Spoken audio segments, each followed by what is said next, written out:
Fala, galera da terça-feira. Terçou, mais uma terça-feira. E aí, Gutão? Tudo bem? Certo? Graças Beleza. a Deus. Não estive aqui semana passada, mas estou de volta. Escapou. Escapei. Mas estamos de volta aí para mais um Cefragol Podcast. Seja muito bem-vindo ao nosso canal. Aproveita, não deixe de se inscrever, porque é importante você estar inscrito aqui. E ativar o sininho aí para receber as notificações, porque sai novos episódios durante as semanas, e aí você não vai ficar sabendo que saiu um novo episódio. E aí vai ficar moscando aí. Então aproveita agora, já que você está vendo o vídeo, se inscreve no canal e ativa o sininho aí para você não perder nada do que nós temos aqui no nosso programa. Toda semana um convidado diferente e com coisas interessantes. Sim. Também que nós sempre procuramos trazer aqui. Convidados especiais. Exatamente. Agradecer também aos nossos apoiadores, patrocinadores aí, iFood. Você que está assistindo o nosso programa agora ao vivo, aproveita para baixar o aplicativo, caso você não tenha, ou pedir a sua comida se você já tem ele instalado no seu telefone aí. iFood salva vidas, literalmente, porque se você está com fome, não está afim de ir para a cozinha cozinhar, salva vidas. Eu senti um... É um spoiler? Um spoilerzinho aí, hein? Verdade, não tinha nem pensado. Mas o iFood vai salvar a sua night aí. Então você entra lá e faça agora mesmo o pedido aí do seu rango, para não deixar a mulher ir pro fogão, ou você, o maridão, como eu, que gosta de cozinhar, vai ficar sentadinho aí no sofá, assistindo o nosso programa e curtindo uma boa comida. E se você tem um restaurante também e não tá no iFood, cara, você tá perdendo dinheiro. Aí tá marmitando. Tá marmitando literalmente, porque você tá deixando de ganhar dinheiro. É. Hoje em dia, iFood é tudo, iFood é vida. Então, se você não tá lá, você vai estar por fora, que a galera só usa iFood para pedir comida hoje em dia. Então, aproveita, entra lá no iFood.alfenas para poder procurar informações lá e cadastrar a sua empresa também. E agradecer ao Point do Café e Point do Crepe também, que estão com a gente sempre aqui, nos ajudando, patrocinando o nosso programa. Danilão aí, ó, você que está em Alfenas, passando por aqui, passe lá no Point do Café e no Point do Crepe. É o melhor café que você vai poder tomar, é lá. Café bom é café mineiro, hein, gente? Exatamente. E só vai achar lá no Point. Então passa agora lá mesmo. Além de lanches naturais, bolos, tortinhas e crepe. Sobremesa agora, tá vendo com sobremesinhas. Tem uns sorvetes maravilhosos lá Nossa, também coisa agora. boa lá, hein? E crepe no crepe, obviamente, né? Então tem crepe de tudo quanto é sabor lá. Todos maravilhosos. Então aproveita, Point do Crepe oficial e Point do Crepe, Point do Café no Instagram para você segui-los. E também agradecer a Amplitude Propaganda, que tem esse estúdio maravilhoso aqui, além de ser uma super agência de publicidade, @amplitude.pp. Aproveita e seguem lá todos esses Instagrams aí que a gente falou. Vamos lá. Isso aí. E olha, e hoje, já que ele deu a brecha, né? Ele deu o spoiler, nós vamos falar sobre salvar vidas. Nós trouxemos aqui hoje um médico. Eu vou ler porque o nome é complicado. Intervencionista, né? Você tá ligado no SAMU quando você passa aquele desespero? Não sei se você já passou por isso. E você quer que o SAMU chegue rápido para resolver. Chama o SAMU. E o SAMU hoje é uma das maiores entidades que a gente tem aí no país, né? Como a gente depende disso. E nós chamamos um cara aqui para falar sobre isso. O Dr. Lucas. Dr. Lucas, muito bem-vindo. Bem-vindo. Doutor generalista e intervencionista do SAMU, que está há muitos anos fazendo isso, salvando gente, né, doutor? Principalmente, né? Obrigado a vocês o convite, né? Agradecer a oportunidade de estar vindo aqui apresentar meu trabalho. E é isso aí, eu estou no SAMU, vou completar agora 10 anos. Desde quando instalou aqui na cidade de Alfenas, estou trabalhando nas ambulâncias aí. A gente corre para salvar e ajudar quem estiver precisando. Já é algo de família ou você que resolveu fazer medicina do nada? Não tinha essa inspiração na família, não. Minha família até são de comerciantes. Eu sou daqui de Alfenas mesmo e desde criança aprendi no comércio. E a medicina foi com o tempo, né? Desde criança eu tinha uma aptidão e gostava e queria fazer medicina. Sempre falei que queria fazer medicina. E aí fui tendo a oportunidade de poder estudar. Meus pais sempre batalharam muito. E aí eu passei no vestibular aqui em Alfenas mesmo, fiquei na cidade, formei pela Unifenas em 2012. E o comércio era de que área? O meu pai era comerciante e fazia de tudo. De tudo. De tudo. O comerciante faz meio de tudo. Ele né? teve marmoraria, teve mercearia, entendeu? Então, assim, desde pequeno introduziu a gente no comércio. E eu acho que isso foi uma parte, assim, que facilitou muito, né? Ganhar esse conhecimento através do comércio para eu poder exercer hoje essa relação que eu tenho com os pacientes, né? Porque eu trabalho com emergência no SAMU, já vai fazer quase 10 anos, mas eu atendo como médico generalista. Então, eu tenho meu consultório, tenho uma clínica. Legal. E a gente atende lá também os pacientes. E essa relação que eu desenvolvi no comércio, eu trouxe para a medicina. Eu acho que isso me ajudou muito. Ajuda, né? Com certeza. O fato de você saber lidar com as pessoas, né? Facilita essa relação. Conversa, né? Tudo. E logo que você se formou, você já entrou no SAMU, fez sua... Porque assim, são 5 anos, né? Do curso de medicina. 6 anos. 6 anos a graduação. São intensos. E Sim. logo que acabou ali, você já pensou em trabalhar no SAMU, porque é um trabalho desgastante, eu imagino, né? É muito corrido e não que a responsabilidade seja maior do que ter um consultório e atender ali com consulta marcada, mas é muita emergência, é muito, né? É diferente. A pegada é outra. Correria é outra. Eu quando formei, eu fui atender na saúde básica, né? Atenção básica de saúde. Eu comecei com PSF e eu fui para Serrania, que é uma cidade aqui do lado. PSF? PSF. O que seria PSF? Programa de Saúde da Família. Tá. Hoje até a Unidade Básica de Saúde. UBS. Né? UBS. Então já mudou o programa. Quando entrei na época ainda era PSF. E eu fui atuar aqui em Serrania, que é uma cidade vizinha aqui, 25 quilômetros de Alfenas, e comecei atuando lá. E aí eu deparei com a emergência. Com o passar do tempo, eu fui fazendo plantão no hospital. Então a gente atende a emergência nos hospitais, pega pronto-socorro. E aí dentro do hospital que eu fui tomando gosto pela emergência. Fazendo aos poucos os estudos, a prática. E isso foi mostrando que eu estava no caminho ali para atuar na emergência. E aí foi quando apareceu o concurso do SAMU. E aí o concurso do SAMU eu prestei em 2014 e até que foi toda efetivada, a gente começou a atuar aqui em Alfenas em janeiro de 2015. É via concurso, então? Via concurso. Foi um processo seletivo primeiro, depois virou um concurso. E desde 2015, desde quando fundou o SAMU aqui em Alfenas, eu faço parte aí da equipe. Então você pegou o começo do SAMU na cidade. Isso. Também. Com a implantação do SAMU aqui, a gente está desde o começo. E quando não tem, vamos falar um pouquinho atrás assim, se não tem um SAMU, o que faz o resgate? É o Corpo de Bombeiros aí no caso? Antigamente era pelo Corpo de Bombeiros, né? E as unidades básicas também, que as prefeituras continuam oferecendo ainda, mas é um atendimento mais básico. Mas não tem ambulância? Não tem um atendimento com o médico junto, né? Tá. Hoje a ambulância do SAMU, a gente trabalha com 2 ambulâncias, ambulância básica e ambulância avançada. Seria o UTI móvel? O UTI móvel, a avançada que vem composta pelo médico, o condutor socorrista e o enfermeiro, e tem tudo que precisa para um atendimento de urgência, uma emergência. Ambulante ali. Tem tudo, é uma UTI móvel e a gente faz o procedimento todo dentro dela para estabilizar o paciente, oferecer o melhor cuidado que tem ali naquela emergência para chegar mais estabilizado no hospital, porque daí o paciente vai ter mais chance de sobreviver, né? Principalmente nos casos mais graves. E se tratando de uma cidade que curte uma festa, que Alfenas gosta de uma festa, né? Quais são assim os acidentes que mais são comuns ali, que vocês mais fazem o resgate? A maioria dos acidentes são acidentes de trânsito. De trânsito. Não é nem tanto doméstico ou de... Os mais graves que a gente atua mais é acidente de trânsito. Dentro da cidade tem muito acidente com motoqueiro, né? Motociclista. Nossa, e como tem, tem, grave, né? Por mais que a via seja de baixa velocidade, geralmente acidente com motoqueiro tem grande impacto, né? E costuma ter fratura exposta. Então a gente está sempre socorrendo. E nas rodovias também. E rodovia, principalmente final de semana. Feriado prolongado é quando o índice de acidente aumenta muito. Aumenta. Então, acidente de trânsito é o que a gente mais atende. O povo enche a cara e... aí é o risco, né? Porque a maioria dos acidentes né?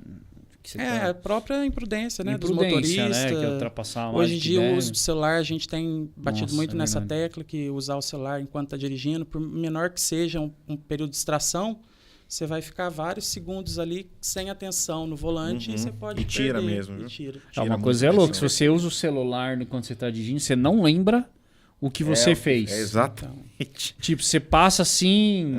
eu não tenho muito esse costume, mas não vou dizer que eu nunca fiz, mas assim... Você vai correr ali 150, 200 metros. Você fala assim, mano, será que eu passei já daquilo? Você fica meio cego do negócio, assim, né? Você perde a referência do que você fez naquele tempo que você usou o celular, né? É muito perigoso hoje e a gente batalha nessa educação aí no trânsito para que isso não venha a ocorrer. Eu vindo para cá mesmo hoje, tá um carro, a rodovia é 110, né? Acho que é. De qual trecho? Ali, depende do até trecho, chegar né? em Aguaí. Ali é 110. 110. E eu vi um carro novo, mas tava andando uns 80 na faixa da esquerda. E ficava assim, ó. Eu falei, mas que raio, cara. Começou a dar uma raiva, porque caminhão passando aqui, eu travado, uma filona atrás. O celular. Aí eu fui passei pela direita, porque ela não saía. Ela, cara, dirigindo e assim, ó. De verdade, com as duas mãos. Digitando ainda. Ela encostou o cotovelo aqui no volante e tava digitando. Eu, cara, que ódio que deu, velho. Nossa.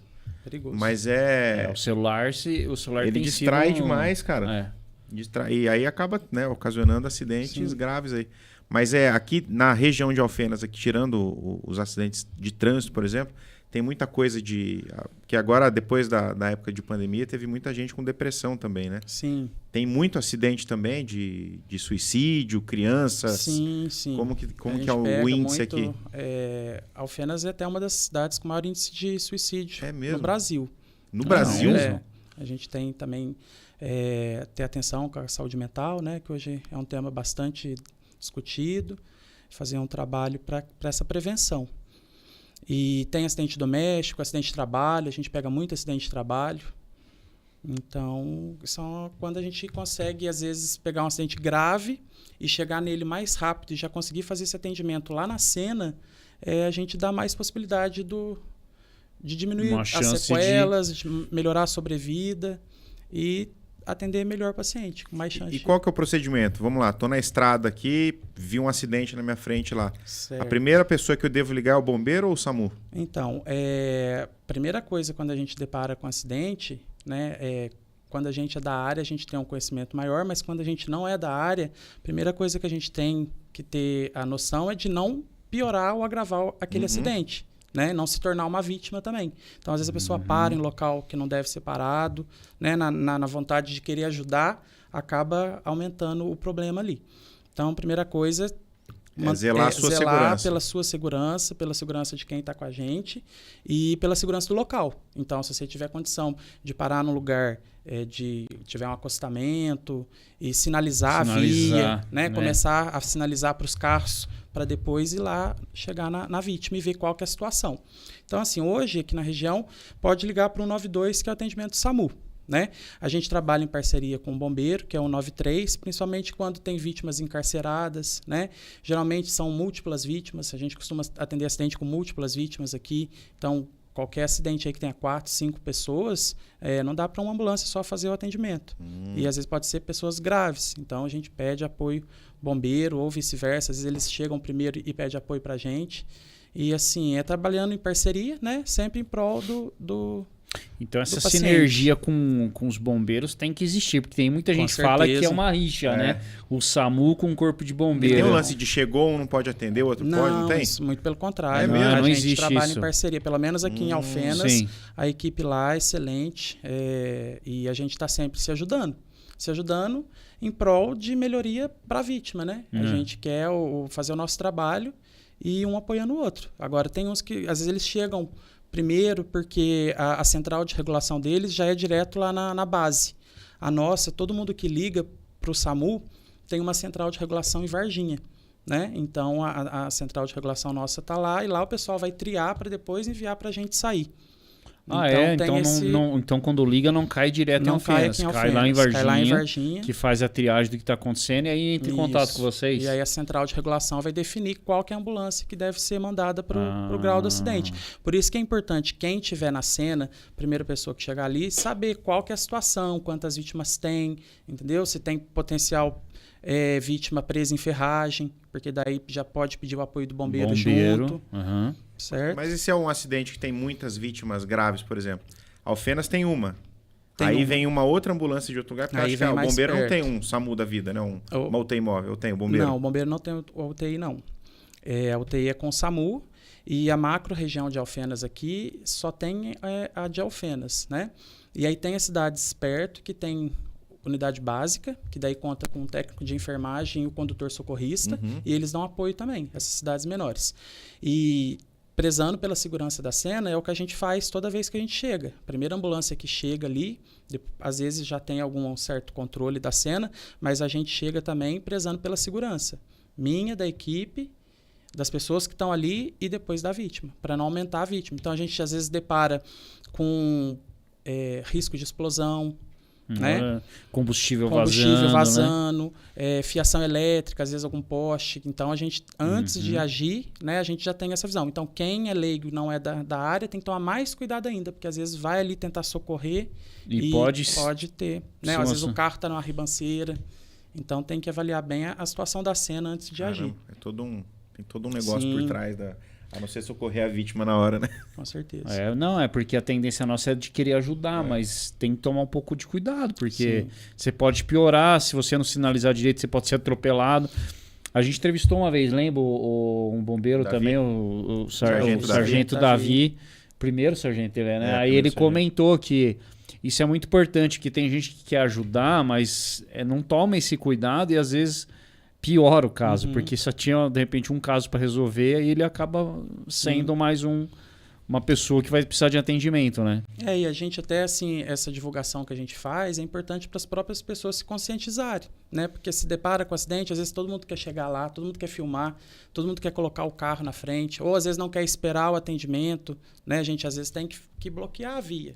Como que a gente vai fazer um atendimento ali no local e não vai bloquear a via? É risco, né? A gente não está com atenção no trânsito. Sim. Vem outro carro. Então, colaboração de todo mundo. E para quem chega igual no local, igual eu coloquei a situação, além de se proteger para não ser mais uma vítima, é ideal, né? Eu queria que você explicasse para o pessoal, porque às vezes, igual o Guto falou, às vezes a pessoa chega naquela coisa de querer ajudar e ela acaba atrapalhando. Então, principalmente quando bate cabeça as coisas, às vezes você vai mexer a pessoa de lugar mínimo possível, você fratura a coluna da pessoa lá, sei lá, a pessoa não anda mais. Quais são os cuidados que a gente tem que tomar nessa situação? A primeira coisa, então, que chegou no local é pedir o socorro imediato, né? Chamar uma equipe especializada para atender a vítima. E aí é aquela questão, né? Todo trauma tem lesão, que assim, quando a gente vê a lesão, é fácil de identificar. Você vê uma fratura, você percebe que está quebrado. Mas tem as lesões internas que a gente não vê, que às vezes a pessoa não tem nada, mas é de potencial risco. Pode ter algum vaso rompido, pode ter fratura de coluna, né, ou trauma raquiomedular. Então, a gente orienta, né, se deparar com uma vítima, não deixar ela movimentar, deixa ela paradinha do jeito que ela ficou ali, pedir para ela não levantar e se tiver no carro, no volante, fica quietinha, apoia ela ali, não mexer a cabeça, pedir para a pessoa não mexer a cabeça e mantém conversando com ela, trocando uma ideia, né, para ela também não ficar muito ansiosa, deixar ela lúcida e pedir calma que o socorro já está chegando. Isso aí é fundamental, porque se a pessoa sai andando, a não ser que o carro, né, esteja numa ribanceira e precisa ter uma evacuação rápida. Sim, aí você vai tentar salvar a pessoa. Com certeza, tem até procedimento de retirada rápida, que daí muda um pouco para a gente também. E claro, se ela tiver capacitada para não se transformar em mais uma vítima. Mais uma vítima. Você disse assim que o papel do SAMU é primeiro estabilizar para dar a oportunidade dessa pessoa ter uma chance ali maior e tal, né? O que é esse processo de estabilizar? Então, quando você chega lá, é claro que são inúmeros fatores que isso influenciam, né? Mas você só sai dali na hora que você... Porque a impressão que dá assim, nossa, se eu demorar demais, essa pessoa vai morrer. Sim. Né? Então é uma luta contra o tempo, obviamente, mas quem tá de fora tem sempre a sensação, mano, resolve logo para ir pro hospital. Mas não é bem assim, né? Porque você, como você falou, a gente precisa estabilizar e prepará-la para lá ela ter mais chance. Com certeza. Então, como é que é essa relação de tempo com esse estabilizar? O que é isso na prática? Quando a gente tá já fazendo o nosso atendimento, a gente tem algum protocolo que a gente segue, né? Toda vítima de trauma, a gente segue um passo a passo para identificar quais são as potenciais lesões e os riscos e os agravos que aquilo ali pode oferecer para a vítima. Então, é importante a gente, ao mesmo tempo que ter uma visão ampla, rápida e agir. E ali nós temos uma UTI móvel. Então, tudo que vai ser feito ali dentro do hospital no primeiro momento, a gente consegue fazer. Não adianta eu sair com o paciente correndo com ele, às vezes com sangramento, né, uma hemorragia ativa, ou o paciente às vezes teve um trauma abdominal, tem uma lesão de fígado, de baço, que está sangrando no abdômen, está com a pressão caindo, né, está entrando, a gente chama choque hemorrágico. É aquele Glasgow, tem a ver aqui? O Glasgow é a avaliação neurológica do paciente. É neurológico, não tem a ver com a pressão, então. Mas assim, se ele está com um rebaixamento do nível de consciência, se o Glasgow dele está baixando, com certeza ele está entrando num quadro de choque. E esse choque pode ser um choque hemorrágico por perda de sangue, importante, pode ser um choque cardiogênico por falha ali do coração, pode ser um choque neurológico, né, neurogênico por conta de um trauma raquimedular, e aí ele não tem estímulos neurológicos nenhum, e aí a respiração ele não consegue respirar. Então, a gente identificar isso rápido, a gente consegue atuar ali na cena. Então, o que a gente faz? Estabiliza o paciente, estabiliza a coluna cervical, imobiliza, controla a hemorragia, né, para não continuar sangrando, e a gente já faz infusão de líquido, né, de soro fisiológico, faz analgesia. Se precisar entubar um paciente no local lá, a gente entuba, consegue né, manter o padrão respiratório dele. Se precisar... Se ele precisa tomar sangue, alguma coisa na hora sangue, ali... não. Não, isso sangue, vocês não andam. O que a gente consegue é já falar para o hospital, ó, tô com um quadro grave de hemorragia, tô chegando com o paciente. E passa as condições para a equipe do hospital. É também tomar sangue que fala, é tomar sangue? É transfusão. É transfusão. Fazer uma transfusão sanguínea. E às vezes o paciente com trauma torácico, com fratura de costela, perfura pulmão, faz um pneumotórax, então eu consigo identificar isso ali no local, consigo fazer punção de alívio, e aí ele já chega mais estabilizado, sem ter maiores riscos, porque quanto mais tempo sem um efetivo cuidado ali, mais lesões ele vai ter, mais lesão neurológica, mais lesão celular, menos tempo com oxigenação, isso aí pode causar sequelas maiores. Caramba. E ali, no momento ali, vocês já entram em contato com algum hospital para eles já ir reservando o que vocês precisam? Sim. Sempre assim? A gente tem o trabalho nosso com o tablet, né? Que a gente passa os dados do paciente para regulação em Varginha. Aí essa regulação, às vezes, eles facilitando para a gente, que está em atendimento, eles já entram em contato com o paciente, principalmente quando tem mais vítimas. Com o hospital. Principalmente quando já tem mais vítimas, né? Para deixar uma equipe de cirurgia já sobre aviso, um neurologista quando tem um trauma craniano grave. Aí a gente já tenta esse contato para ganhar tempo. E aí esse hospital pode ser nessa macro região toda Sim, que atende, não necessariamente Alfenas, aqui. Aqui em Alfenas, o hospital que tem esse... na macro de Alfenas que é o hospital com maior recurso. É o base, digamos assim. É o maior recurso, para atender. Eu tenho uma pergunta para te fazer que acontece muito em casos de doméstico, né? Caso doméstico, que são paradas cardíacas, né? Seja de idoso, enfim. O quanto tempo você fica para você saber que ali... A gente vê história, né? Tipo assim, cara, troca de um para o outro, vazando a massagem cardíaca e tal. E aí chega não dá mais. E em alguns casos a gente demorou e aí o cara acabou voltando, a pessoa acabou voltando, né? Como é que... Isso vem aonde? Vem de um feeling ou tem um aparelho que lê? O tempo que você fica ali fazendo a massagem cardíaca. Isso é tipo de pessoa para pessoa ou tem um protocolo que fala no mínimo tantos minutos? Porque num acidente isso acontece, mas acontece muito acidente doméstico, né? A pessoa tem infarto ali e você começa a fazer a massagem. É indicado começar a fazer? O que você orienta para quem está em casa e acontece uma situação dessa? Então, o maior caso de parada cardíaca que a gente tem assim habitualmente é pelo infarto. Né? O infarto é um trombo que dá ali na região do coração e o suprimento sanguíneo não consegue percorrer porque está obstruído e vai infartando, vai necrosando aquela parte cardíaca. A pessoa sente dor, né? Geralmente a dor irradia pelo braço, pescoço, pode dar sudorese, a pessoa começa a suar frio, pegajosa. Então, isso é um sinal de infarto. E se não for desobstruído essa oclusão da artéria, vai chegar uma hora que a área infartada ela não vai conseguir mais bombear e o coração ele vai parar. E aí, se ele para de bombear, para de sangue para o corpo inteiro. E isso aí vai causando lesão, né? Principalmente lesão neurológica, porque não está chegando oxigênio no cérebro. E assim, a gente fala que cada minuto que a pessoa fica sem uma sem o suprimento sanguíneo em parada cardíaca, cada minuto é menos 10% de chance que ela tem de sobreviver. A cada minuto que passa, menos 10%. Menos 10%. Então, a pessoa que teve um infarto e entrou numa parada cardíaca, e ela está ali em parada cardíaca por 10 minutos, a gente já é muito difícil ela voltar sem alguma sequela.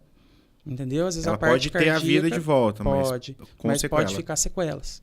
E aí, quanto mais tempo. Então, a primeira coisa que a gente tem que aprender, e teria até que ser mais difundido, é o reconhecimento. Quando que a pessoa está infartada? Quando que eu percebo que ela está infartando? Para não chegar no caso de entrar numa parada cardíaca. Eu vou fazer uma pergunta muito louca, mas tem muita gente que confunde, e aí eu acho que quero que você explique. Quando ele está com gás no peito... Né? Aquela sensação de que, tipo, cara, o que eu tô sentindo? Eu não sei se isso é gás ou se eu tô infartando. Que é muito comum a pessoa tá com... Em vez de dar um arrotão lá, ela não sabe se ela vai arrotar ou se ela tá tendo um ataque cardíaco, né? Existe alguma coisa que dá para diferenciar, assim? Toda vez que a gente depara no pronto-socorro ou com uma queixa de dor pré-cordial, dor torácica, o que a gente tem que ter noção e reconhecer rápido é se a pessoa tá infartando. Porque é o que potencialmente vai levar ela a maior complicação. Sim. Então, assim, a gente faz as perguntas mais básicas e faz depois o exame físico. Então, a gente colhe uma anamnese, né? Vê quanto tempo de duração, quando que começou, se a dor está irradiando, se teve algum trauma no local. Porque às vezes a pessoa chega com dor no peito, eu caí de bicicleta tem uma semana. Tá doendo? Tá. Comecei a academia. Pode ser muscular, né? Comecei a academia tem uma semana. Sim. E a gente sempre tem que avaliar os fatores de risco daquela pessoa. Né? Então, assim, hoje a gente trabalha muito, né, na questão do grau de risco para evitar justamente essas doenças. O infarto, o AVC, né, as doenças cardiovasculares. Então, assim, a pessoa hipertensa de base, é diabética, a idade mais avançada, obesidade, sedentarismo, histórico familiar, tabagismo. Então, isso já são fatores que aumentam a chance. Potencializa a chance de ser. Né? No pronto-socorro, a gente, com dor torácica, dor típica do infarto, a gente já pode até começar o protocolo como se ela estivesse infartando e correr logo um eletrocardiograma. Mas em casa, como diferenciar? Em casa é isso. Você já tem alguma histórico, né? Se a pessoa já tem uma hipertensão, se é cardíaca. E aí, os sinais. Então, assim, se tiver com a palidez, sudorese, dor que irradia para o braço, para o pescoço... Aí a chance de ser um infarto é maior. Mas, muitas vezes, é o que você falou, pode ser gases. Porque a distensão abdominal, né, causa um aumento da pressão aqui no abdômen e distende musculatura, distende diafragma. Né, eu passei por isso semana passada. É verdade. 2 noites seguidas, cara. Eu fui pro hospital de madrugada. A primeira noite, eu tava embaixo, eu rolava de dor e suando. Aí toda hora eu no espelho. Você tá suando, é perigoso, velho. Então, mas aí começa a vir na cabeça um monte de coisa, né? Mas eu sentia que era gases. Eu falei, cara, isso não...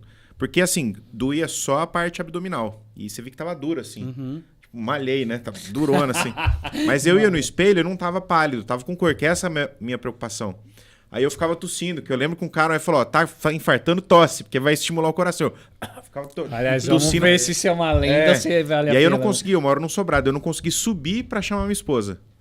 Aí eu esperei, tomei um Buscopan lá, que falei, se é gás, o Buscopan vai dar uma aliviada, eu consigo. Aí, cara, foi assim, coisa de 2 minutinhos. Parou, consegui subir, chamei ela, a gente foi pro hospital. Primeira coisa que o hospital fez, vamos fazer um eletro. Isso. Eu nem tinha noção que poderia ser infarto. Eu achei que era dor aqui, assim, mas não embaixo. Aí ela falou, não, primeiro vamos descartar que você não tá infartando. Aí deu tudo certo, graças a Deus.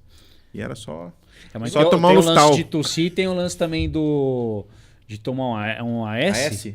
Sim. Vamos lá. O AS é o medicamento que a gente geralmente aplica, pede para a pessoa mastigar 3 comprimidos. Se ela está infartando. Se ela tiver com dor no peito típica, até enquanto vai rodando o eletro. Entendeu? Só que assim, medicação tem que ser com orientação médica. Sim, toda vez que você tiver dor no peito, tomar. E fora que tem as contraindicações também. Pessoa que às vezes tem uma úlcera no estômago, risco de sangramento. Então, assim, tem que tomar cuidado. Viu, gente? Não vai sair tomando AS aí, qualquer dor no peito, hein? Vamos lá, que ele tá explicando os sintomas. Quadro de dengue também, né? Que o pessoal aí tá num surto de dengue. Não pode tomar remédio. OAS, né? O OAS é contraindicado. E o lance da tosse, é mito? Tem estudos que falam isso, sim, né? Mas não faz mal fazer. Então, por dúvida... Não dúvida tosse. Melhor dar uma tossida. Né? Pode tossir. Mas o mais importante disso é o depois, né? Eu saí do hospital, não era infarto. Mas e aí, minha saúde tá legal? Entendeu? Meus exames estão em dia? Eu já marquei um monte de coisa já. Esse é o, eu já marquei. Esse é o outro trabalho que eu realizo com meus pacientes de ambulatório, né? Então, legal. assim, vamos fazer uma checagem aí, como é que tá a alimentação, atividade física, será que não precisa pedir uma esteira para, durante o esforço, avaliar as ondas eletrocardíacas e ver se não tem potencial risco de infartar num esforço que tiver uma sobrecarga. Então, esse pós que é muito importante. E a gente trabalha com a prevenção, entendeu? E a gente não quer que os nossos pacientes venham desenvolver essas complicações. Então, trabalhar com promoção de saúde. É o mais importante. Tá falando de infarto agora, a gente percebe que muita gente nova está infartando. Porque a gente tem uma noção... Meu avô, minha avó, tias, que 70... Hoje em dia você vê gente de 30 e pouco, 20 e poucos anos infartando. E atleta, um monte de gente, jogador de futebol, morre não sei aonde porque infartou. Tem, além, eu sei que você explicou aí, pode ser hereditário e tal, mas existe alguma coisa que você, como médico, tem percebido na população de que está fazendo errado ou que precisaria fazer e não está fazendo? Com certeza. Eu acho que é muito... A gente avalia hoje a questão alimentar, né? O tanto de produtos ultraprocessados que a gente ingere, questão dos açúcares, né? Que isso aí causa muita inflamação dentro dos vasos sanguíneos. Questão de tabagismo, os hábitos errados, falta de atividade física. Então, assim, nós somos uma geração que está tudo aí no industrializado. Então, por isso, mais casos de infarto. Observado muito mais casos de infarto. E cada vez mais jovem. Teve um médico que passou aqui uma vez que ele falou uma frase que eu nunca mais esqueci, não. Não sei se eu vou falar a palavra certa, mas ele falou assim: nós somos a geração de que abre mais e descasca menos. Isso, desembala mais e descasca menos, né? E tipo, justamente. que os produtos industrializados, processados estão ao nosso alcance, é facinho, fácil, né? é gostoso, porque nada é feito para mexer com a sensação nossa. E aí, tipo, você acaba indo pro industrializado e isso vai ocasionando os problemas, né? Isso a longo prazo vai trazendo problema. Vai trazendo problema. E lá, assim, falar um pouquinho também que eu acho que é importante, além da questão dos resgates do SAMU, a obesidade, porque eu acho que muito do que está relacionado ao infarto, que foi o que a gente citou agora há pouco, ao diabetes, e também acho que tem ocorrido muito em pessoas mais novas, porque também temos visto crianças cada vez mais gordinhas, digamos assim, né? E lá com o atendimento que você tem ali diário, o que você sente disso? Aumentou muito, está muito em relação a anos atrás, essa relação de pessoas cada vez mais obesas? Sim, também tem estudos que mostram que a população está tendo maior taxa de sobrepeso e obesidade. E isso relacionado aos nossos hábitos, né? Hábitos alimentares, falta de atividade física, sedentarismo. Hoje já tem até as indústrias, né, já são obrigadas a constar nas embalagens alto teor de açúcar, vai na frente agora. Alto teor de sódio, né? Tem que ser grande até para poder ver. Tem que ser grande e elas já trabalham com uma redução também, né? Hoje as bolachas, por exemplo, recheada, tem menos quantidade de caloria, tem até menor, o tamanho já é até menor. Só não muda o preço, né? Mas o preço tamanho aumentou, né? E assim, o quadro é associado, né? Assim, o fator de risco sozinho é mais difícil a pessoa ter um problema. Mas quando ela vai associando a outros fatores de riscos, né? Obesidade, diabetes, hipertensão, estresse, né? A gente fala que hoje o estresse também é uma questão também que atua muito, né, nesse quadro de doença cardiovascular, então está com controle do estresse. E tem muita gente que talvez fala assim, hoje eu não tenho tempo. Mas hoje não é mais uma opção, sabe? Fazer atividade física não virou uma opção. Hoje é uma obrigação. O corpo da gente precisa estar se movimentando, precisa ter essa rotina, esse preparo. Eu até converso muito com meus pacientes que que chegam lá e vê que a pressão está alta, está com colesterol alto, está com pré-diabetes. E a gente orienta muito, tanto na atividade física quanto na alimentação.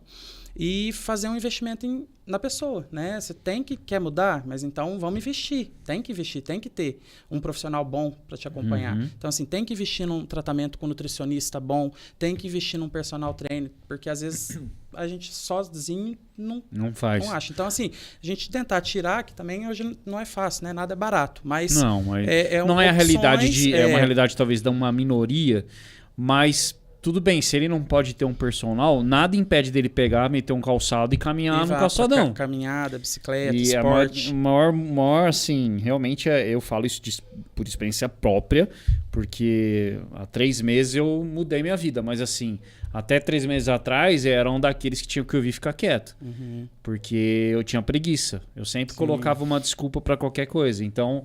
E é a realidade de muitos. Então, não tem desculpa, cara. Se você não tem meia hora, 1 hora para cuidar da sua saúde...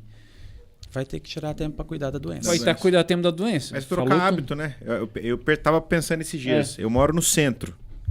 Às vezes eu vou você vai na... Agora não, eu tô tentando mudar, né? Mas... tanto que eu fui pro escritório esses dias a pé, num sol de rachar. Falei, cara, eu vou a pé pra tentar ir mais dias a pé, né? Quando o filho não vai pra escola, alguma coisa assim. Mas aí você tá 2 quadras da farmácia lá, você vai de carro. Vai andando. Não tem tempo de ir numa academia, mas faz essa caminhadinha. O que você tem que fazer em volta da sua casa, vai visitar a sua tia, sei lá. Vai a pé, que já é alguma coisa, né? Você começa ali, depois...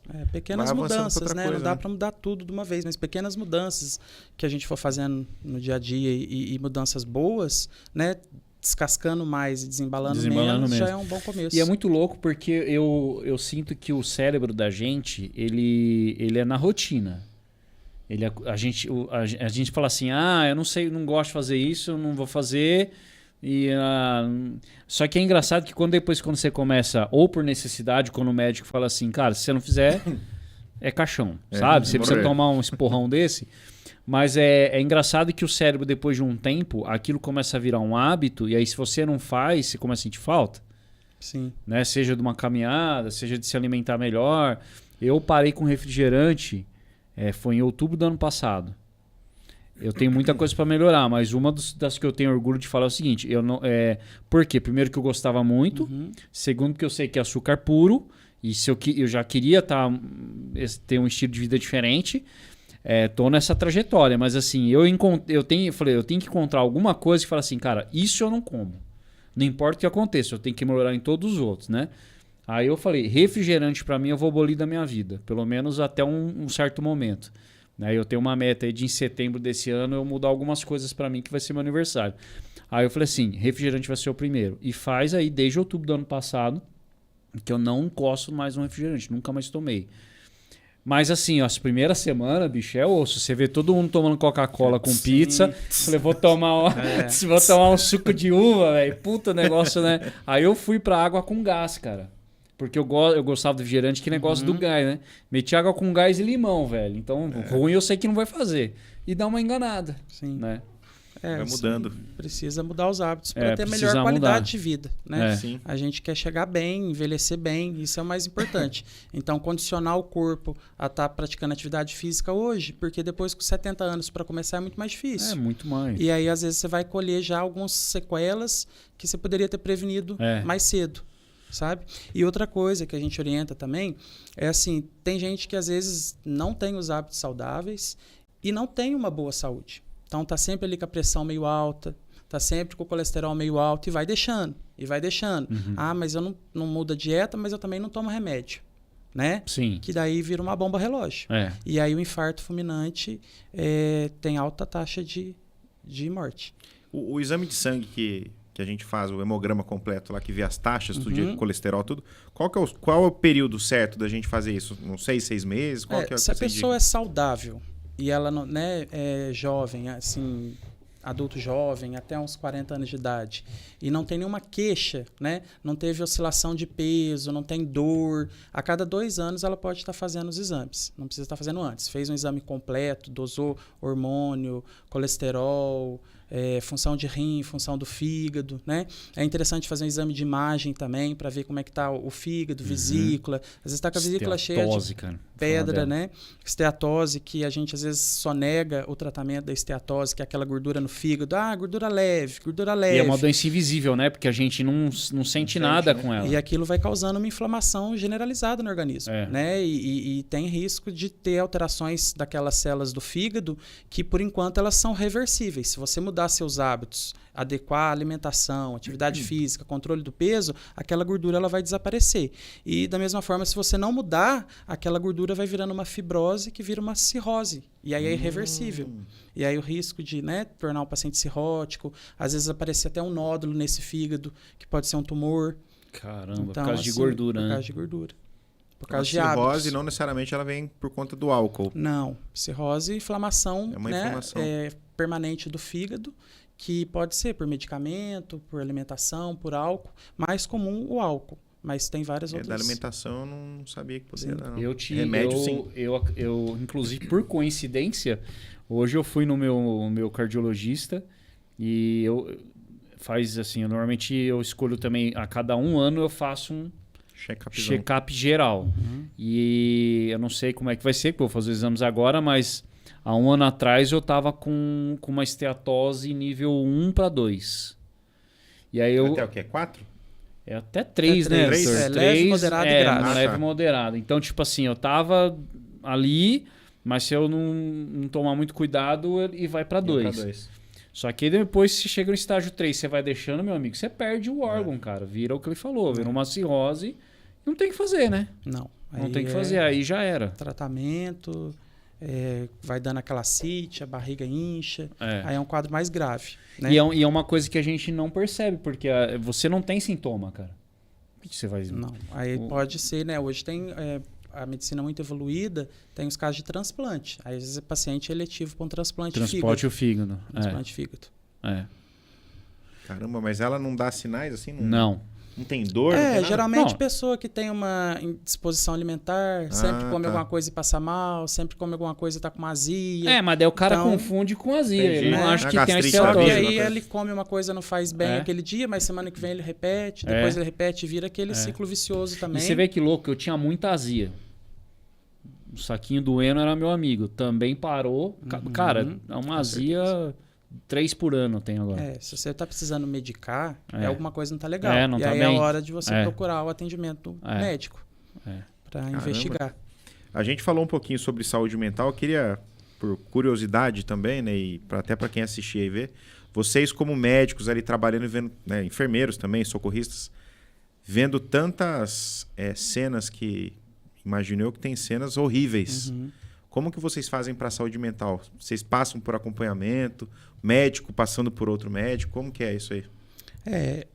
A gente tem um apoio, né, na própria empresa, tem apoio psicológico, né, se procurar, mas são situações bastante difíceis. Eu falo assim, quem está ali na emergência, quem atua, principalmente no pré-hospitalar, é quem gosta muito. Né? Então, assim, atuar no momento de dor, né? No pior dia da vida daquela pessoa, às vezes isso acontece, é bastante traumático. Mas a gente também tem um preparo para isso, né? Experiência, o profissionalismo, capacita a gente para estar naquela situação e poder fazer o melhor para o nosso paciente, né? A gente vai, o que tiver condições de fazer para ele chegar bem no hospital, para ele sobreviver àquele trauma, a gente vai tentar fazer. Então, é isso. Essa compensação com o trabalho, né? A gente sentir que está fazendo o melhor e que está sendo feito o que é preciso, compensa para a gente. Mas a gente se depara com muita situação que a gente não é capaz de salvar. Né? E não tem dia que você sai assim, você vira, vai para trás da ambulância e dá uma chorada, cara? De situações que você já passou. Eu não sei, cara. Eu acho que para mim o mais difícil seria lidar com criança. Criança ou família, né? Eu acho que você tem a história da sua mãe também, você pode falar. Mas, cara, eu não sei como que seria eu também. Ou É, criança, ou família. Por mais preparo que você tem, eu acho que você deve ter situações que você fala assim, cara, você tem que se expor pra fora. A gente se emociona e eu acho assim, a gente que trabalha na área da saúde, a gente nunca pode perder essa sensibilidade, a empatia com o paciente, é verdade. sabe? Porque senão a gente fica muito frio, né? E se tornar frio, eu acho que não é a melhor palavra para quem trabalha com saúde, trabalha com vidas. A gente tem que manter ali a seriedade, o profissionalismo, para a gente dar conta de ajudar. Porque se a gente também, né, vacilar, se emocionar demais, você não faz o seu trabalho. A gente não consegue fazer o trabalho. É. Mas é bastante traumático. Isso aí, com o tempo, né, eu acho que toda profissão vai gerando traumas, se não trabalhado certo, mas a área de saúde tem uma carga emocional muito grande. Muito grande. Né? Minha mãe teve um infarto fulminante. Eu estava no último ano de faculdade. E estava no 6º ano, isso em 2012. Ela lavando a louça ali, teve uma dor no peito. Entendeu? Uma dor típica, né? Tava lavando a louça, tinha acabado de almoçar. E ela falou, nossa, uma dor no peito. E eu tava conversando com ela, falei, o que foi? Vamos ver, né? Ela é hipertensa, 49 anos, então relativamente nova, né? Vamos olhar a pressão. Aí eu olhei a pressão dela, na hora que eu pus o aparelho de pressão no braço dela, ela já reclamava, nossa, que dor no braço. Não aperta meu braço, tá doendo. Eu falei, mãe, então vamos ter que ir no hospital, né? E em 2012 a gente ainda não tinha o SAMU. Então, já fui preparando, eu falei, não, vamos pro hospital. Não quero ir pro hospital, não, acho que vai melhorar. Né? A pressão estava boa, eu falei, isso não está muito certo. Aí fui tomar um banho, né? Enquanto ela resolvia, ela deitou, tinha passado um pouquinho, ela falou, não, melhorei. E ela vomitou, né? Que é outro sinal de infarto também, são vômitos. Vômitos pode estar precedendo um infarto. E aí ela vomitou, ela falou, melhorei, né? Vomitei e melhorei. Eu falei, bom, não tá certo. E deitou, disse que tinha melhorado. E aí eu saí do banho, trocando de roupa, aí a minha irmã me gritou desesperada. Na hora que eu cheguei lá, minha mãe tava cianótica, né? Tava roxinha. Nossa. Então ela tava infartando. E daquele infarto entrou em uma parada cardíaca. E aí eu olhei pro lado, né? Como que eu ia pôr ela no carro naquela situação. E aí eu falei, não, então liga pro bombeiro. Então a primeira coisa que a gente identificar uma emergência é tentar chamar ajuda. E no caso a gente tinha o corpo de bombeiros, eu até morava relativamente perto de corpo de bombeiros. E enquanto ela estava em parada cardíaca, eu identifiquei, né, que ela estava em parada cardíaca. Eu, no 6º ano de medicina, já tinha conhecimento de fazer uma ressuscitação cardiopulmonar. E aí eu comecei massagem cardíaca e boca a boca. Então, revezando, vai alternando os dois. Geralmente a gente faz 30 compressões para 2 respirações, boca a boca.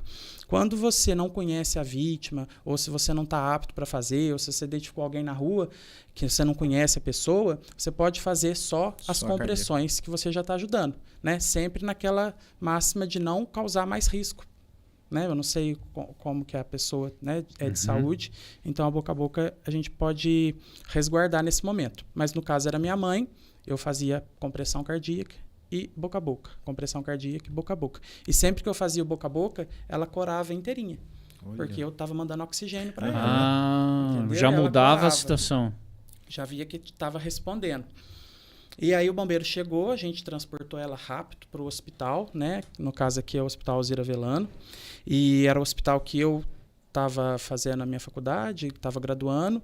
E eu cheguei lá e estava toda a equipe que eu conhecia, né? Então, entreguei a minha mãe, parada cardíaca, cheguei lá desesperado. Na hora que eu abri a emergência, a minha professora estava lá. Puxa. A professora foi nossa professora e excelente médica, a doutora Márcia.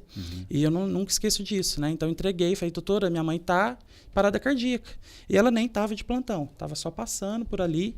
Rapidamente colocaram ela para dentro, chamou o restante da equipe também. O serviço ali excelente, sabe? E colocaram ela para dentro da sala de emergência e eu não consegui nem ficar ali. Eu saí, deixei eles trabalhar, porque naquela hora eu era paciente, né? Que a sua vontade era de estar indo lá e tal, mas não tem que saber E assim, respeitar. entreguei para os meus professores, né? Para os meus colegas, então todos os meus amigos ali massagearam a minha mãe. E foram 50 minutos de parada cardíaca. É a pergunta que eu te fiz lá antes, cara. Esse negócio, essa relação do tempo em que você insiste, continua, cara, durante 50 minutos. Sim, ela conseguiu reanimar ela por 50 minutos. E essa questão do tempo é justamente isso. A gente tem que avaliar cada cenário. Né? Eu chego no cenário ali que a pessoa já está há muito tempo sem massagem cardíaca. Sem a massagem. Já está muito cianótica. Às vezes já está até com rigidez. Né? Então, às vezes, até para começar uma massagem cardíaca ali é mais delicado. Difícil, Às vezes eu estou diante de um paciente terminal, né? Que está em cuidado paliativo, que é muito grave. Para começar uma massagem cardíaca, talvez eu vou trazer mais sofrimento. Às vezes já é um paciente muito sequelado. Né? Então, tudo a gente tem que usar do time profissional e do que o teu coração manda ali também, da situação. E como o paciente está respondendo. Comecei massagem, está respondendo bem, né? Está exigindo que dê choque, porque a desfibrilação cardíaca, nem todo caso de parada a gente usa o choque. Tem são 4 tipos de parada cardíaca, né? Pelo traçado. E tem um tipo que exige choque. São 2 tipos que exigem 2 tipos. Seria o mais grave? Geralmente os que não exigem pode ser que vai ser mais difícil de voltar. Né, que o paciente está mais tempo já em parada cardíaca. Enquanto está exigindo choque, talvez a gente consiga ali trazer de volta. Trazer mais com uma chance, porque ainda tem algum impulso cardíaco ali. Né? E aí a minha mãe ficou 50 minutos parada e voltou da parada cardíaca. E aí entubaram ela. Depois à noite a gente transferiu ela para o Hospital do Coração em Poços de Caldas, que é o Santa Lúcia. E ela ficou 21 dias internada lá e recuperou. Saiu. Graças a Deus. Saiu sem sequela nenhuma. Nossa. Com 50 minutos de parada. Com 50 minutos de parada. Isso já tem 12 anos. E assim, ela nunca mais esteve no hospital. Por conta de nada. Entendeu? Nossa, ela segue o acompanhamento dela, toma medicação. Ela recebeu um milagre. Né? Eu acho que ela e todos nós. Sim, com né? certeza. E a partir dali que eu estava me formando como médico ainda. E aquilo foi um chamado maior ainda. Né? Tanto o acolhimento que eu tive por todo equipe médica por onde eu levei ela, como a gente foi super bem tratado, né? Como a gente foi super bem recebido sempre, todo mundo orientava muito bem, todo mundo explicava a situação, e eu falei assim que aquilo foi determinante para minha formação, porque era o médico que eu queria ser para meus pacientes. Então, assim, eu estava no pior dia, né, da minha vida, minha mãe no pior dia da vida dela. E quando você é bem acolhido, quando você, né, por mais que às vezes venha ter uma fatalidade, receber essa empatia é muito importante. E ela recebeu um milagre, graças a Deus. Doutor, uma coisa assim, não entrando em área de política, porque não é o caso, mas a gente, mas acho na parte de educação. A gente assim, sempre tem bate-papos aqui com profissionais de tudo que é área. A gente sempre fala assim, por exemplo, na área de financeira, a gente não aprende isso na escola, ou você vai fazer uma faculdade ou um curso, né? Então tem algumas áreas assim que se de repente a gente tivesse um pouquinho mais de ensino na base, não digo quando criança, mas sei lá, você comentou um caso assim, você era um profissional, você já estava ali praticamente se formando e você soube fazer os procedimentos. Você acha que em termos de saúde pública falta, não sei se informação, porque hoje se você quiser ir atrás tudo bem, mas será que não falta ali na escola você ter um curso de como você fazer alguma coisa que, cara, isso de repente pode salvar uma vida, tipo uma massagem cardíaca. Não sei se é o termo correto, mas tem um lance de como faz a mão e o lugar. Sim. Que muitas vezes você pode estar fazendo isso, ou isso de repente é um risco para piorar a situação e é por isso que não se ensina. Claro que a gente vai, a primeira coisa que eu penso é o seguinte, chama o SAMU. Mas tem alguns casos, por exemplo, engasgo. Eu sempre penso nisso, cara. O que tem aumentado, pelo menos, a divulgação de pessoas que têm morrido com carne, cara. Engasga com carne e ninguém sabe o que eu faço agora. Eu não sei o que fazer, sabe? Então, eu acho que isso é muito comum quem está assistindo a gente. Fala assim, caramba, se eu soubesse pelo menos como fazer um procedimento para desengasgar e tal. Você acha que isso poderia ser aplicado ou isso pode piorar a situação das pessoas quererem resolver e não chamar uma ajuda? O conhecimento, eu acho que sempre agrega, né? Então, a gente poder ter conhecimento de fazer manobras de primeiros socorros, isso aí deveria ser ensinado já desde a escola. Desde a escola. Existe uma lei, um projeto de lei que até chama Lei Lucas, né? Por conta de uma criança que teve um engasgo, eu não me recordo se é no interior de São Paulo, e por conta dele não ter conseguido ser socorrido dentro da escola, ele veio a falecer, e aí criaram uma lei para que as escolas recebam o ensino de primeiros socorros. Então, existe lei para isso. Eu não sei se a lei é só municipal, precisava aprofundar, mas já existe um projeto de lei que pede para que as escolas façam esse treinamento com as crianças, já ensinem desde lá os professores que recebam essa capacitação, porque é determinante. A gente que chega para o SAMU é aquilo que eu te falei. De repente, até que liga, até que a gente chega na cena, já se passaram 10 minutos. E esses 10 minutos, se alguém estivesse fazendo, de repente, uma massagem ali, poderia dar uma chance maior para você. Maior, porque pelo menos está reperfundindo sangue, você está fazendo sangue circular. E quando você faz uma massagem cardíaca, pelo menos 30% de sangue, né, de oxigênio está percorrendo ali nas células e não fica parado 100%. Tá, então o Cefragol agora vai fazer a parte social. Fala aqui pra gente qual que é a posição correta. É claro que a gente não tem aqui mas assim, acho que você pode ter mostrar aqui pra gente e onde que aperta, porque senão não é no lugar certo, também não dá muito. Primeira coisa, então, como reconhecer uma parada cardíaca? Né? Como que eu sei que a pessoa tá com o coração parado? Então, assim, eu chego, a pessoa tá inconsciente, ou de repente eu deparo com alguém inconsciente. Primeira coisa, eu vou chamar ela. Ela não, né? Oi, né? Responde aí. Não responde, não acordou. Você pode até tentar um estímulo doloroso, né? Apertar dá um belisco, apertar, né? A gente aperta aqui na região da clavícula, faz algum estímulo doloroso, não está respondendo. Então essa pessoa está inconsciente. Então a gente pode checar o pulso, né? O pulso central aqui na região de pescoço, né? A gente pega aqui o gogó e desce um pouquinho o dedo e você sente a pulsação. Você tem 10 segundos para reconhecer se está tendo pulso ou não. Se em 10 segundos você não identificou o pulso, está autorizado a começar a massagem cardíaca. Né? Porque daí é que a pessoa está com parada cardíaca. Não te respondeu, você não está percebendo o pulso, vai começar a massagem cardíaca. Sempre que a gente for fazer massagem cardíaca, é interessante colocar o paciente numa superfície rígida. Às vezes está na cama, né? A cama tem um colchão às vezes mole, então sempre, às vezes a gente coloca no chão, coloca numa superfície rígida. Colocou na superfície rígida, a gente vai fazer a compressão na região cardíaca. O coração fica na região do tórax, um pouco mais para o lado esquerdo. Então, a gente sempre coloca a mão dominante embaixo, né? A outra mão sobre ele, pode pôr a mão bem espalmada assim, e faz a compressão. É aberta. Aberta, geralmente pondo a força aqui. Né? E sem dobrar o braço. Quando a gente faz a massagem, o paciente está no chão, a gente fica de joelhos, né? E o braço é esticado, para a força vir em cima dele. Porque assim vai causar mais desgaste, né? Até na equipe. Que é uma das situações que a gente encerra uma ressuscitação também. O desgaste da equipe. Então, a gente já ficou 2 horas, às vezes, numa ressuscitação. A equipe fica extremamente exausta, não tem nenhuma resposta. Às vezes a gente pode encerrar também por esse motivo. E qual que é a frequência? É rápido, devagar e quantas vezes? Geralmente 100 a 120 compressões por minuto. Para ficar mais perto do microfone. Né? Aí. 100 a 120 compressões por minuto. Tá. Então, a gente sempre tem que deixar o tórax retornar. Isso é importante também. E ininterruptos até chegar ao socorro, né?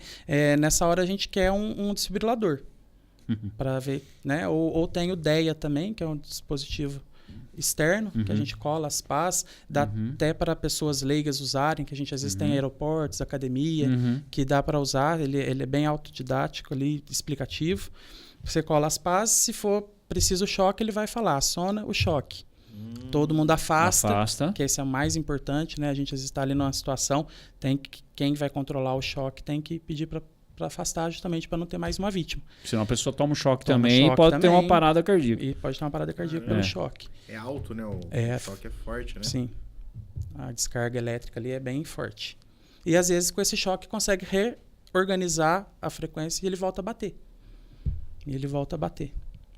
Quer dizer, então assim, se isso fosse ensinado desde cedo, Eu acho que é muito melhor ter esse conhecimento do que... Sim. Porque como você falou, 10 minutos, às vezes 15 minutos que a ajuda médica demora para chegar, você pode estar salvando ali, né? Com certeza. E engasgo, que acontece muito comum também, no churrasco da vida aí. A gente pega muito no SAMU paciente que foi vítima de engasgo. A gente fala de obstrução de via aérea por corpo estranho. Tem até um termo que a gente fala que é OVACE, né? A sigla. Tá. E qualquer obstrução aqui da região que o ar vai pro pulmão, estiver obstruído ali, não vai oxigenar as células e vai fazer hipóxia, né? Que é a falta de oxigênio, e o coração vai parar por falta de oxigênio, que é outra causa de parada cardíaca, hipóxia. Então, a pessoa quando engasga, ela tem, às vezes, né? Começa a tossir, começa a querer falar e ela começa a fazer assim. Então, esse aqui é um sinal de socorro que eu estou sendo engasgado, né? É universal. E a gente tem as manobras que pode ser feita, a manobra de Heilich, que você faz uma compressão, um movimento, você abraça por trás e faz um movimento em J, assim, pegando aqui na parte do abdômen, para ver se a pressão faz externar, expelir aquela que está obstruindo. Mas às vezes não consegue e a pessoa vai ficando sem oxigenação, vai rebaixando o nível de consciência e vai entrar em parada cardíaca. Então, muitas vezes a gente chega na cena, a pessoa está lá muito cianótica e na hora que a gente vai tentar entubar ou já tem conhecimento da obstrução, a gente vê o corpo estranho lá. Então, a gente consegue retirar e reanimar ali no local para tentar chegar no hospital. Para tentar voltar. E bater nas costas, que todo mundo faz quando a pessoa está engasgada. Geralmente tem essas pequenas, né? Manobrinha. Manobra, mas aí que foi mais profundo, foi para algum alvéolo, a pessoa até aspirou algum alimento, alguma coisa, né? Mas se a pessoa estiver falando, conversando, ela não está engasgada. Mas qualquer outra questão, como crise convulsiva, entendeu? Deveria ser ensinada a socorrer pessoas que têm convulsão. O certo é ficar de lado, não é? Lateralizar, proteger a cabeça. A gente até tem assim, aquele mito de tem que puxar a língua. Aquilo lá é muito força, arriscado, né? Porque a força, né, da musculatura aqui, se você pôr a mão dentro da boca, você pode perder o dedo e fazer um acidente ali. Mas tem sentido puxar a língua ou não? O que acontece? Quando tem uma crise convulsiva, o corpo tem a contração muscular, né? Tá. Desorganizada ali. E a língua é um músculo. E ela pode contrair e tampar a passagem de ar. Então, se você simplesmente estender um pouco o pescoço, fazer uma manobra de elevar aqui a mandíbula, o ar já vai entrar. Não precisa necessariamente mexer puxar na língua. Né? Então, você estende um pouquinho a cabeça, lateraliza, porque se ela vomitar, não vai ter perigo de aspirar, né? E esperar passar rápido, às vezes chega até 2 minutos, 1 minuto, mas geralmente é menos que isso. E dá o conforto para a cabeça não bater, para o braço não machucar, porque às vezes, geralmente, a pessoa tem muito acidente durante a crise. Fratura um braço, fratura a perna, né? Morde a boca. Então, esses pequenos cuidados, primeiros socorros, deveria ser mais... Poderiam ser ensinados com na certeza. Escola, né, cara? Você vê, é uma questão para todo mundo. Eu participo de um grupo que chama Desbravadores. É parecido com escoteiro. E lá é crianças de 10 a 15 anos, né? E desde os 10 anos a gente sempre ensina as técnicas aí de primeiros socorros, tudo que envolve saúde, né? Ciência e saúde, a gente ensina. Inclusive leva profissionais lá, médicos, pessoal do SAMU sempre vai lá no nosso clube lá. E a molecadinha de 10 anos que adora fazer isso, cara. Mas eu acho que isso é saúde pública. Isso aí tem que ter na escola. Claro. Saber identificar, né? Saber identificar um AVC. Então, é tempo. A gente fala que no SAMU, a gente trabalha com tempo. E tempo é vida. Então, se você vai deixando aquele tempo passar, você pode estar perdendo a chance de sobrevida para o paciente. Os sinais de AVC, o que seria? O AVC, né, também, da mesma forma que tem um infarto no coração, geralmente é um infarto ali na região do cérebro, né? Tem uma obstrução ou algum êmbolo. A gente tem o AVC isquêmico e tem o AVC hemorrágico. O isquêmico é quando tem obstrução de passagem do sangue. O hemorrágico é geralmente quando rompe o vaso sanguíneo, né? E é o derrame que a gente fala. Então, a pessoa tem alteração de consciência. Às vezes ela perde a fala, ela para de enxergar.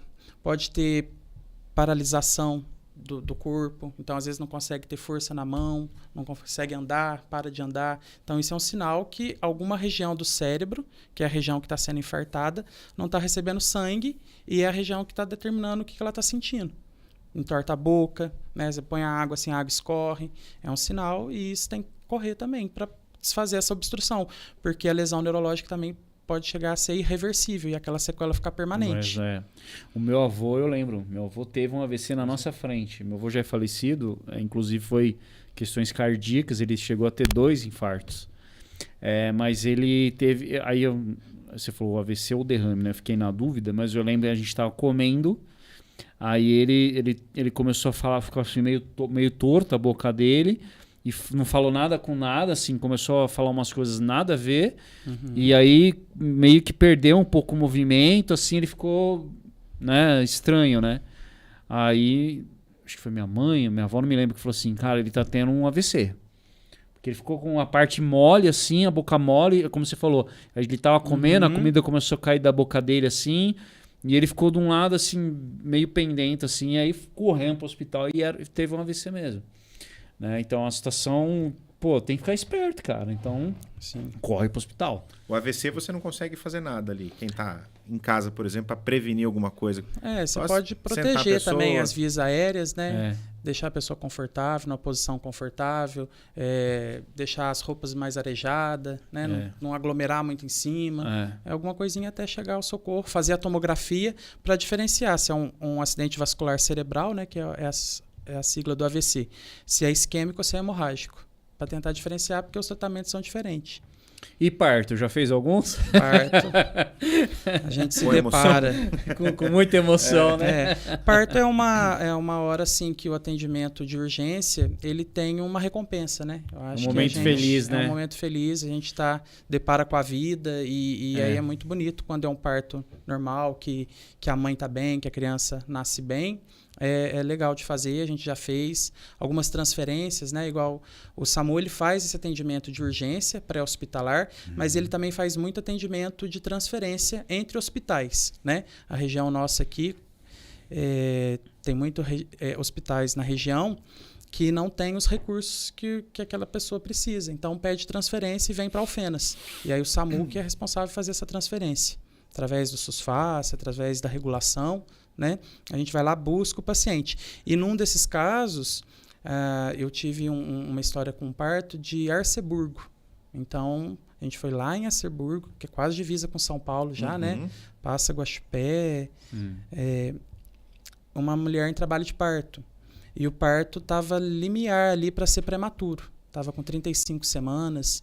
E um parto prematuro para nascer no hospital sem grandes recursos, a criança às vezes pode nascer um pouco necessitando de uma UTI. E a UTI neonatal tem aqui na cidade de Alfenas. Então, a gente faz muita transferência desses casos. E chegando ali em Monte Belo, a mãezinha já estava com bastante dilatação, já foi, né?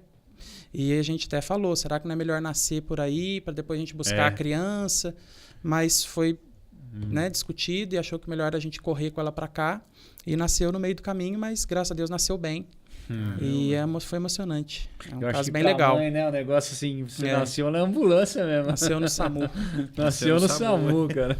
Isso é interessante. E a emoção para vocês é Sim, grande demais, a né? equipe, né? O trabalho da equipe, que é sempre primordial. A gente que trabalha na saúde, a gente nunca está sozinho, né? Tudo uma equipe. Enfermagem, né? O enfermagem, próprio motorista, o condutor, o né? condutor socorrista, ninguém faz nada sozinho, né? E aí a equipe toda fica motivada e fica feliz quando acontece aí um atendimento. E como é que foi esse processo seu daí da abertura da clínica? Porque daí você, além de, obviamente, prestar o trabalho no SAMU, você foi num lado de empreendedorismo, né? Que foi algo que, não sei se de repente veio um pouco da veia ali dos seus pais por serem comerciantes e tal, né? Como é que surgiu isso? Foi natural ou como é que... Então, eu trabalhei lá em Serrania, comecei no PSF. Em 2013 eu comecei a atuar no PSF lá. Eu atuei 2 anos e meio no PSF, fazia atendimento da unidade básica de saúde e com o tempo teve uma mudança de diretoria no hospital e me convidaram a ser diretor do hospital. né? Então foi quando eu aumentei o meu contato com a urgência e emergência. E eu trabalhei no hospital por 6 anos, quase 6 anos como diretor. E isso me deixou assim com bastante contato com a população. Comecei um serviço lá no PSF, depois aí eu migrei só para a parte hospitalar, emergência. E o atendimento de emergência, quando a gente fala em hospital, a gente trata urgência e emergência, né? Dentro do hospital, não tem como a gente fazer exame de rotina, não tem como a gente acompanhar o paciente, não tem como a gente trocar medicamento, né? A gente faz aquilo dentro de uma urgência, descarta a urgência e orienta a fazer o acompanhamento. E dentro do hospital, eu tive um reconhecimento bem legal do meu trabalho que eu fiz lá, pelo tempo que eu fiz, pela prática que a gente foi adquirindo, e os pacientes começaram a me procurar muito no pronto-socorro. E aí começou a sobrecarregar até os atendimentos no hospital. Então, assim, às vezes eu fazia 100, 120 atendimentos no dia, num plantão. Né? E às vezes os outros plantões davam menos, a média era 50, 60, e o meu plantão começou a sobrecarregar muito. Só que assim, eu sempre gostei muito do que eu faço, né? Sempre tento trazer o melhor que eu posso para todo atendimento que eu faço. E isso também contribuiu para que eu tivesse esse resultado, esse reconhecimento. E o pessoal começou a me procurar dentro do hospital para passar comigo, fazer acompanhamento. Então, o pessoal às vezes queria pagar consulta. Eu estava lá atendendo pelo SUS e o pessoal queria pagar consulta. E aí eu vi essa oportunidade, eu falei, bom, eu acho que já estou um tempo aqui. Minha irmã tinha acabado de formar também, minha irmã é dentista e trabalhou em clínicas aí para fora, mas eu falei, ela queria ficar mais aqui, perto, por conta da minha mãe também, né, que demandava cuidado, meu pai.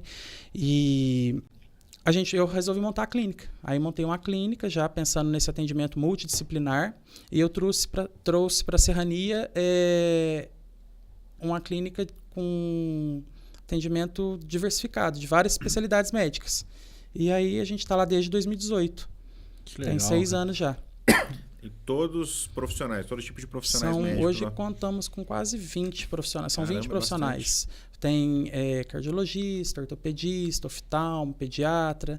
A gente tem um laboratório que já faz coleta de exame de sangue. Tem exames de ultrassom, eletrocardiograma. Legal, cara. Bastante assistência. E aí a gente consegue fazer um trabalho bem legal para a população. E o médico generalista, ele tem essa visão do paciente de forma integral, né? Eu criei até a clínica, ela chama Clisap. Eu criei essa marca, sabe? É Clínica de Saúde Personalizada. Então, a sigla formou o Clisap.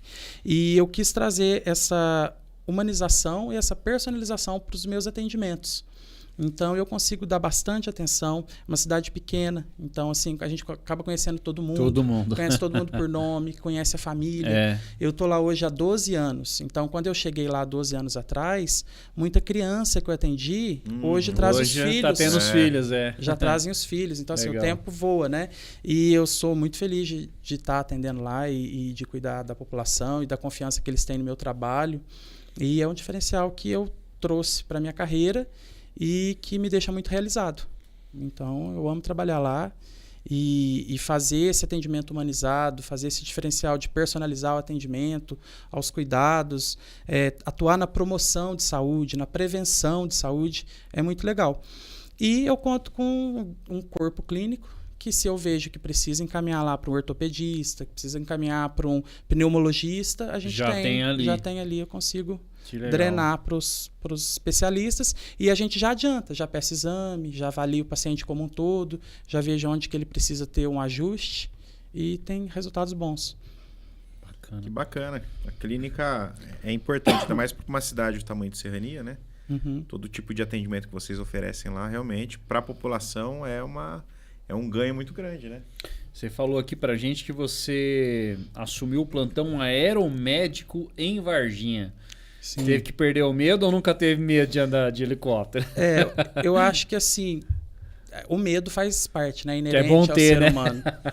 Mas a recompensa que a gente tem, né? Com a coragem, que às vezes a gente tem que ter também, isso aí recompensa, né? E foi um trabalho muito legal. Tive a oportunidade, né, em parceria com o SAMU, de poder fazer o trabalho no aeromédico, equipe de corpo de bombeiros, lá no Batalhão de Operações Aéreas, em Varginha. E assim, é sensacional. O trabalho que o bombeiro faz, a experiência de trabalhar com eles, a disciplina que eles têm, sabe, a segurança de voo que eles nos passam, os treinamentos. Então, assim, a gente descia de rapel, fazia e treina, e o debriefing que a gente tem depois de cada atendimento, né, para ajustar os pontos, o que a gente fez certo, o que a gente fez errado. Isso aí foi um ganho que é inestimável, experiência única. E trabalhei lá 1 ano. Que legal, bem legal, hein, cara? Então ficou... E o atendimento, assim, quando a gente chega no SAMU, a gente já chega em casos bastante graves. Com a aeromédica, a gente chega mais rápido, a gente vê pacientes mais graves ainda e consegue atuar, né, com o transporte para chegar mais rápido no hospital, dá mais chance ainda para aquela vítima. Nessa sua trajetória de aeromédico, o SAMU, né, o terrestre, digamos assim, para você, nesses 10 anos aí de profissão de médico do SAMU, qual que foi o mais marcante, assim? O atendimento? O atendimento que você fez o caso mais marcante para você? Agora teve um recente, que foi um acidente com múltiplas vítimas ali no trevo de Serrania mesmo, entre Serrania e Machado. Um ônibus, né? Que eu vi. Teve 27 vítimas e foi bastante noticiado. E foi um acidente grave, né? Com múltiplas vítimas. E, assim... O tempo-resposta para o atendimento foi muito bom. E várias equipes atuando para ajudar. Então, veio gente de Campestre, Machado, Serrania, Alfenas. Veio 2 helicópteros. Veio um helicóptero da Polícia Militar de Poste Caldas. Veio um helicóptero de Varginha, né, o Arcanjo. Todos os hospitais da região se dispuseram, entraram em contato com a regulação, disponibilizaram os leitos, porque às vezes são 20 vítimas, né? E a gente tem que ter essa noção de regulação para saber, o paciente mais grave vai para tal hospital, esse paciente está mais leve, dá para dar uma triada, vai para tal hospital, para a gente também não sobrecarregar o serviço. Isso quem faz? É alguém lá na hora? Tipo, você avalia o que a pessoa, o estado que ela está. Mas para onde vai? Aí, isso quem responde é a central? Ou tem um comandante ali, ou um médico, sei lá, que fala assim, cara, esse tem que ir para lá, esse tem que ir para cá? Geralmente, toda ocorrência, a gente tem que estipular uma liderança ali. Tá. Entendeu? No caso, como eu tinha uma ambulância com médico, eu tinha esse conhecimento, esse preparo, eu me incumbi dessa ação. Legal. Então, né... Sempre apoiado, respaldado. A gente entra em contato com a central, pergunta, como é que tá aí? Tá hospital? Posso mandar? Confere com o hospital, né? E aí a gente vai determinando para onde que vai. Isso é feito via rádio ou telefone? Tablet. Nós usamos o tablet, tudo. Nós usamos o tablet. Então a gente fica ali no celular, parece que a gente está no celular, mas a gente está no tablet, respondendo o tablet. E aí foi muito legal a atuação, o tempo-resposta, todo mundo que apoiou, as ambulâncias brancas que vieram dar apoio também, porque era muita vítima. E assim, teve sorte que não tinha vítimas tão graves, mas teve óbito, né? Teve óbito no local, depois teve gente que evoluiu para óbito. Mas foi um atendimento que mostrou que nossa região está bem assistida e bem treinada e, né, tomara que esses acidentes não ocorram com tanta frequência, mas se precisar também tem uma equipe disponível, preparada. Para poder atender. Muito bom. E pra gente fechando aqui, o que você faz para se distrair da vida aí? Aquela hora que você desestressa, você tem algum hobby assim que você curte fazer? O que você faz para esquecer um pouco também, né? Com certeza. Eu falo assim, o que a gente tem de mais valioso, além da saúde, né, eu acho que é o tempo. Então, assim, o nosso tempo, ele é precioso. E ele passa e não volta. O tempo você não consegue recuperar. Saúde até a gente consegue recuperar, coloca as coisas em dia, melhora a alimentação. O tempo ele passa e às vezes você não está aproveitando o seu tempo de qualidade. E hoje, graças a Deus, eu tenho planejado e tenho condição de exercer melhor o meu tempo, sabe? Tenho minha rotina, mas eu também tenho meus momentos de lazer. Eu gosto muito de jogar tênis, pratico tênis, faço musculação. Tem um ano que eu comecei a tocar piano. Olha então, só. assim, aprender piano para estimular também, né? Toda vez que a gente aprende algo novo, a gente vai criando, né, novas sinapses neurológicas ali e o cérebro está sempre em atividade. Isso é muito importante até para pessoas mais velhas, que às vezes aposentou o serviço, né? Acabou ali as responsabilidades e para evitar aquela atrofia cerebral muito acelerada, é importante estar aprendendo alguma coisa. Então, assim, um esporte, um instrumento, né? Isso deixa a gente sempre com a cabeça ativa. É um momento que distrai. Então, isso é importante. Gosto de jogar tênis. Gosto de jogar tênis. Eu pratico xadrez também. Aí, tá vendo? Mexe com a cabeça. Xadrez, estudo, né? Mas raciocínio total. O xadrez, depois que você entende que tem uma ciência por trás dele. Uma estratégia que você já consegue perceber 3, 4 rodadas com antecedência o que vai acontecer, aquilo é bastante estimulante e estratégico. Então, é importante. Faz a gente trabalhar a cabeça também. É difícil pra caramba. Eu já tentei, mas não fiquei na dama. Que papo legal, doutor. Muito bom. Primeiro, boas assim... dicas também, né? Se Deus quiser, não em circunstâncias normais, pretendo não precisar dos seus serviços. Mas, assim, brincadeira à parte, parabéns, porque a gente já trouxe um bombeiro. E eu acho que essa parte do resgate, ela, né, do intervencionista, que é onde a gente está no momento mais difícil e depositando literalmente a nossa vida na mão de vocês. Né? Nós tivemos, não tão recente, mas aquela catástrofe que foi o período de pandemia, e vocês foram as pessoas que, como a gente brincou aqui um pouquinho off, né? Nós não temos praticamente nada de bom para tirar daquilo. Eu brinquei até que assim, olha, se tem uma coisa que de repente as pessoas aprenderam com aquilo, foi trabalhar em home office, usar mais a internet como um meio para ganhar, para se comunicar. Isso talvez foi válido, mas o que vocês passaram, né? Vocês que estão na frente, sempre passando por uma coisa que ninguém quer estar lá naquela hora, mas todo mundo deposita naquele momento a confiança, né, em vocês. Então, parabéns por esse trabalho, além também da clínica, que é uma questão que você trabalha com a prevenção, né? Mas focando mais aqui na questão do SAMU, parabéns, obrigado, né? Porque é daqui da nossa região, né? E tem prestado esse serviço. E se você tem algum recado aí para dar para quem está acompanhando a gente, se tem algum sonho aí que você ainda quer conquistar, deixa o seu recadinho e depois seu Instagram também para as pessoas te acharem. Obrigado, né? Agradeço aí o convite. É sempre bom a gente estar conversando e explanando aí cuidados para as pessoas terem com a saúde. Então, o maior recado eu acho que é esse. A gente cuidar do nosso bem mais precioso, saúde. Né? Correr atrás, manter os hábitos saudáveis, fazer os exames, colocar os exames em dia e para ter boa qualidade de vida. A gente vai envelhecer, né? A gente vai todos caminhando, né, para um dia que a gente não vai estar mais aqui. Mas que a gente possa chegar bem, com qualidade de vida, né? Isso é muito importante. Fazer o esforço maior possível para os hábitos saudáveis. E agradeço, estou à disposição, o que precisar. Acho que é um trabalho muito legal que vocês fazem também, porque a gente está informando, né? Sempre que a gente está informando, se uma pessoa sair aí um pouco inspirada com a história, motivada, né? Como é legal trabalhar na área de saúde, trabalhar no primeiro socorro. Nada é da noite para o dia. Né? A experiência, a prática é determinante para a gente ter qualidade nos atendimentos. Mas para dar 2.000 passos, a gente precisa dar o primeiro. Então, tudo na vida é assim, tudo é o começo. Né? Dedicar bastante, estudar bastante. E é isso. Deixa meu abraço aí para todo mundo. E qual que é o Instagram seu? O Instagram da clínica é Clisap Serrania. Clisap Serrania. O meu é Lucas José, 1988. Legal. 1988. Bacana. Também. Isso aí. Muito obrigado. Então obrigado mais uma vez. Valeu. E Alfenas e região está bem atendida aí. Está bem atendida. SAMU tá pronto. É isso aí. Pronto, preparado. Então, galera, isso aí, né, mano? Isso aí. Finalizamos o programa de hoje. Próxima terça-feira tem mais. É isso aí. E você que está acompanhando, não esquece que o Cefragol agora tem esporte também. Ó. Toda segunda e quarta-feira, às 14h, ao vivo. Temos aqui o nosso carequinha legal, que é o Cezinha. O Cezinha tá com nós. Então, aproveite para curtir também o nosso programa, que a gente gosta de falar muito de esporte. Gosta. E gosta de bola. E gosta de bola. E desculpa, peraí, fazer um parênteses aqui, porque eu fui mostrar a parte do estúdio ali que tá o estúdio do esportes. Aí eu falei assim, ó, e nosso Coringão, hein? Aê! Corintiano. Temos 2 corintianos aqui, o São Paulo. Essa semana que passou, você vai provavelmente estar vendo isso um pouco mais pra frente, a gente tá um pouco feliz.